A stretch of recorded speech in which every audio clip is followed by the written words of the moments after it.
In this video, I'll guide you through how to use ClickUp Timeline View. By the end, you'll know exactly how to open it, what you're looking at, and how to start working with it so you can better visualize your tasks over time. Let's start from your ClickUp workspace, where you see your list of tasks and views along the top of the page.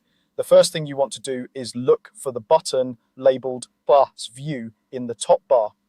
And this is the main place where you add or switch to different views for your current space, folder, or list. Go ahead and click the Plus View button.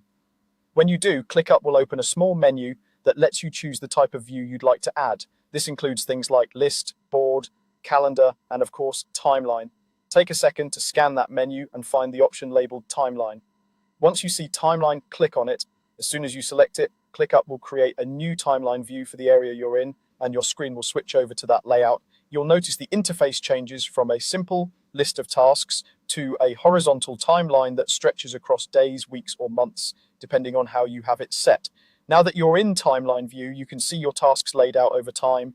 Each task that has a start date and due date will appear as a bar on the timeline, showing you exactly when it begins, when it ends, and how it overlaps with other work.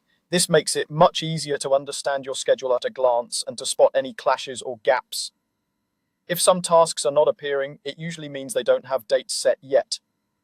To fix that, you can open a task, assign a start and due date, and then come back to the timeline view. It will automatically place that task in the correct spot based on the dates you chose.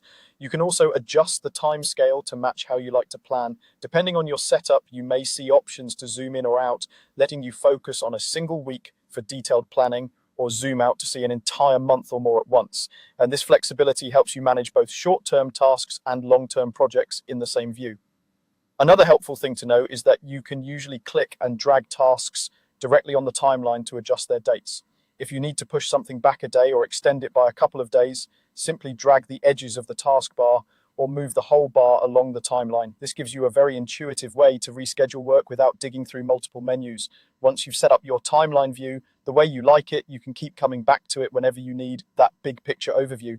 Just use the views bar at the top to switch back to timeline if you move to another view like list or board. So to recap, you click the plus view button in the top bar, select timeline, and then use the timeline that appears to see and adjust your tasks over time. With just those few clicks, you can turn a basic task list into a clear visual plan for your team's work.